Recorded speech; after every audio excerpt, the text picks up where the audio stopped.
Stéphane Croteau aurait fait une trentaine de victimes d'infractions sexuelles, surtout des mineurs, au cours des 6 dernières années.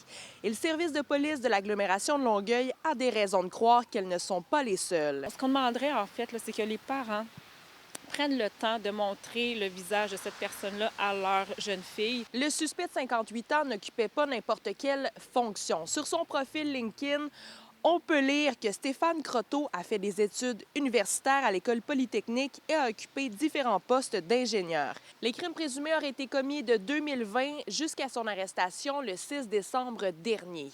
Le modus operandi était pratiquement tout le temps le même. La personne, elle procédait majoritairement sur les sites Internet, sur Sugar Daddy ou encore Sugar Benefits, où c'est vraiment des sites de rencontres avec des personnes plus âgées qui vont solliciter des personnes de sexe féminin, dans ce cas-là, plus jeunes.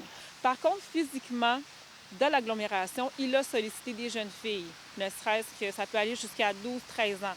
Donc, une jeune fille a été sollicitée dans un commerce, dans un dépanneur, où il y a eu demande de faveur sexuelle en échange de rétribution. Donc, c'est arrivé proche de commerce et c'est arrivé également près d'une école dans l'agglomération. On a tenté de trouver le suspect sur le site web sugardaddy.com avec son pseudonyme Papa d'amour.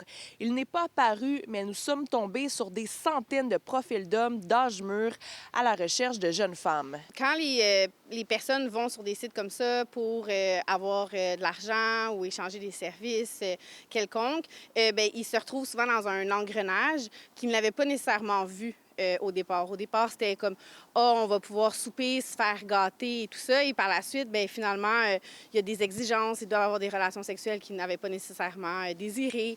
Et après, bien, ils sont comme pris dans dans l'exploitation sexuelle où ça peut être difficile de se sortir de ça. Est-ce que c'est de la prostitution? Ça peut en être.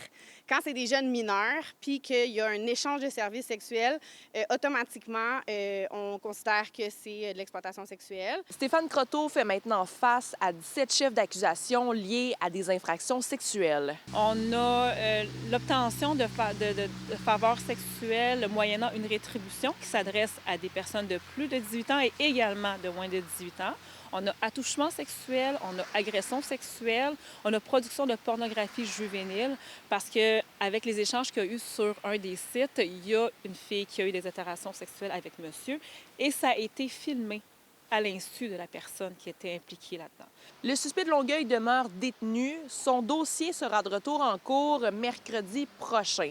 Si vous avez été victime de cet homme, le SPAL vous invite à composer le numéro de téléphone à l'écran. À Montréal, Élie Mercure, pour Nouveau Info.